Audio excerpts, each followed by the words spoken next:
सच्ची उलमा काउंसिल का एक प्रोग्राम अभी आजमगढ़ में हो रहा है, इसलिए मुझे अभी तुरंत वहां जाना होगा।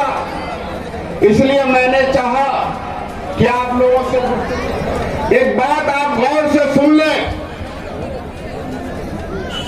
इस देश में 1952 से चुनाव हो रहा है।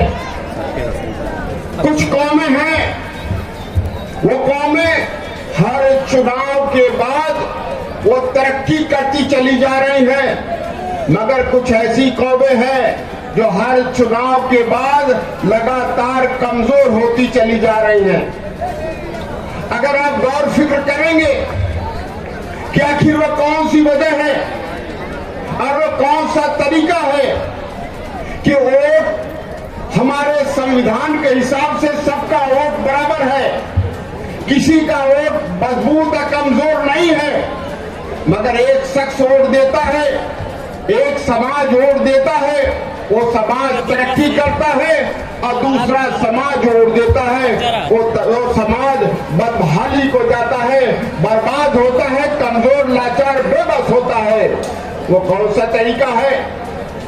तो ये बात गौर से सुन ले कि वो ये तरीका है कि जो कौम भी अपने में से अपना कायद चुना है, अपने में से अपना नेता चुना है और अपने नेता को अपने वोट से, अपने दौलत से और अपने ताकत से उसे मजबूत किया है, वो नेता भी मजबूत हुआ है, पार्टी भी मजबूत हुई है और वो कौम सरकार में हिस्सेदार हुई है या उस कौम की सरकार बनी है। और जब तक हिस्सेदारी नहीं होगी किसी समाज का, जब तक पार्टी मजबूत नहीं होगी, नेता मजबूत नहीं होगा, सत्ता में हिस्सेदारी नहीं होगी या सत्ता नहीं मिलेगी, तब तक कोई समाज आगे बढ़ नहीं सकता है।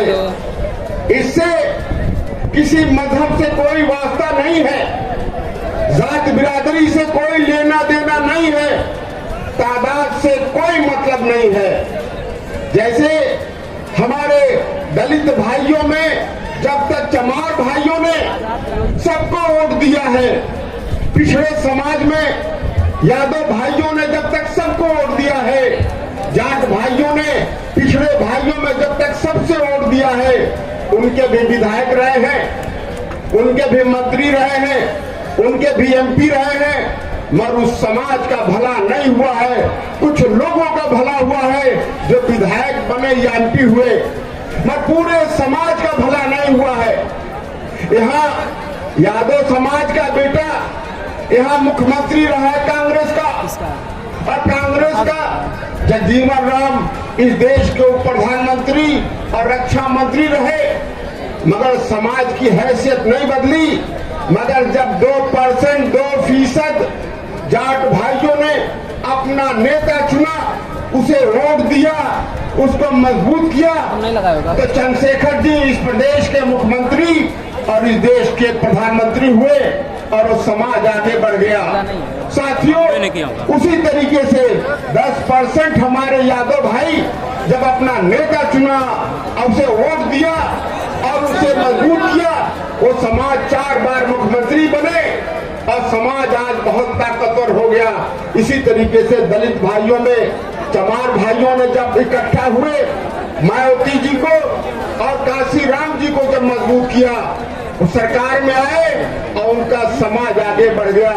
मगर सरकारी आंकड़े से 20% मुस्लिम समाज, 10% हमारे कुर्मी समाज और उसी तरीके से 10% हमारे निषाद समाज, बेलदार समाज, धोबी समाज, बहुत सारे समाज हैं जो आज तक सबको वोट देते रहे हैं। वो समाज लगातार कमजोर हो रहा है। इससे मजहब से और तादाद से कोई मतलब नहीं। 20% मुस्लिम समाज आज कमजोर, लाचार, बेबस है और हर वोट देने के बाद उसकी जिंदगी तंग से तंग होती चली जा रही है। इसलिए मेरी आपसे गुजारिश है कि अगर चाहते हैं अपने समाज के साथ ताकतवर बनाना, तो अपने नेता को चुनना होगा। अपनी पार्टी को चुनना होगा, उसे वोट देना होगा। अगर सभी को वोट देते रहेंगे तो कभी कामयाब नहीं हो सकते। आज बहुत बड़े दुर्भाग्य का बात है, अलमिया है कि हमारे समाज के लोग चाय खाने पर सबकी सरकार बनाते हैं, बिगाड़ते हैं। किसकी हवा है, कौन जीत रहा है, उसे वोट देते हैं। ये जब तक करेंगे हमारी जिंदगी हर चुनाव के बाद तंग होती चली जाएगी। चाहे भाजपा की सरकार हो, चाहे कांग्रेस की सरकार हो, चाहे सपा की सरकार हो, चाहे बसपा की सरकार हो। साथियों, गौर से सुन ले, ये सोचने का मकाम है। जब तक जज्बात से काम करेंगे कुछ हल होने वाला नहीं है। जब हम लोगों ने मिल करके एक इत्तेहाद बनाया है, हम लोगों ने मिल के इत्तेहाद बनाया है, इसलिए समाज के पिछड़े वर्ग, दलित वर्ग और मुस्लिम समाज एक होकर के मजबूत इत्तेहाद, सामाजिक इत्तेहाद बनाइए। अगर ये सामाजिक इत्तेहाद बन गया तो इंशाअल्लाह तब्दीली होगी और फिर समाज के सभी कमजोर वर्गों को हक इंसाफ मिलेगा। अभी तक जो सबसे बड़ी कमी रही है कि अगर यादव समाज ने, दलित समाज ने, जाट समाज ने हुकूमत हासिल की है तो उन्होंने सिर्फ अपने समाज को मजबूत किया है, दूसरों के साथ भेदभाव किया है। हमारा ये वादा है कि हम सभी ने जो इत्तेहाद बनाया है, अगर हम सरकार में शामिल हुए या सरकार हमारी बनी तो इंशाअल्लाह किसी समाज के साथ नाइंसाफी नहीं होगी, चाहे वो मुस्लिम समाज हो, पिछड़ा समाज हो या दलित समाज हो, क्योंकि यही हमारी जिम्मेदारी है और यही इस पार्टी करना चाहती है।